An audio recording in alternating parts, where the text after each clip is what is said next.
હવે જો આપણે પ્રોટીનનું પરીક્ષણ કરવાનું છે એ પ્રોટીનના પરીક્ષણ કરવા માટે આપણી પાસે જો આ છે કોપર સલ્ફેટ.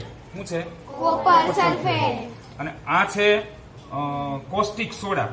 આ છે કોસ્ટિક સોડાનું દ્રાવણ છે. શું છે આ? કોસ્ટિક સોડાનું દ્રાવણ. હવે આ છે ખાદ્ય અનાજ કે જે દાળ છે, તુવર દાળ છે.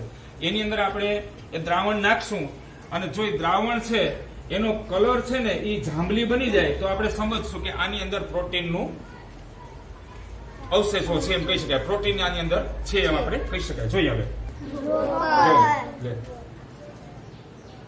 આને શું કહેવાય? ડ્રોપર કહેવાય. શું કહેવાય? હવે આમાંથી આપણે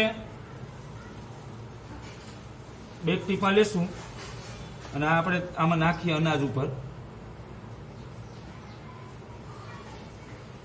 બરોબર. હવે કોસ્ટિક સોડા એના પણ બે દ્રાવણના ટીપા નાખીએ.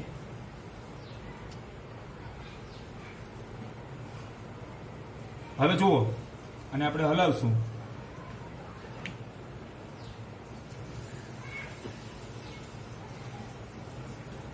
જાંબલી કલર. તો આના ઉપરથી એવું અનુમાન કરી શકાય કે આની અંદર પ્રોટીનની હાજરી છે. શું છે? પ્રોટીનની હાજરી છે. ખબર પડી ગઈ? તો આ રીતે બાકીના ધાન્યોની પણ આપણે ઓલી કરીશું. ઓકે. એક ઉપર ઉભી રહે. આ શું છે? આ શું છે? મગફળીના દાણા. બરોબર. મગફળી દાણા છે એને આપણે અહીંયા પરીક્ષણ કરીએ ઘસીયામાં.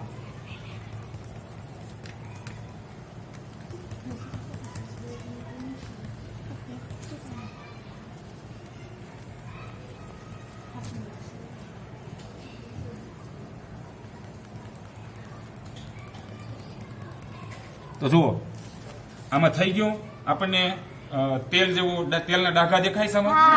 તો આનો અર્થ એમ થાય કે મગફળીના દાણાની અંદર શું હોય છે? ચરબી. શું હોય છે? ચરબી. એનો અર્થ એમ થાય મગફળીના દાણાની અંદર ચરબીની મોજૂદગી છે એમ આપણે કહી શકીએ. બરોબર.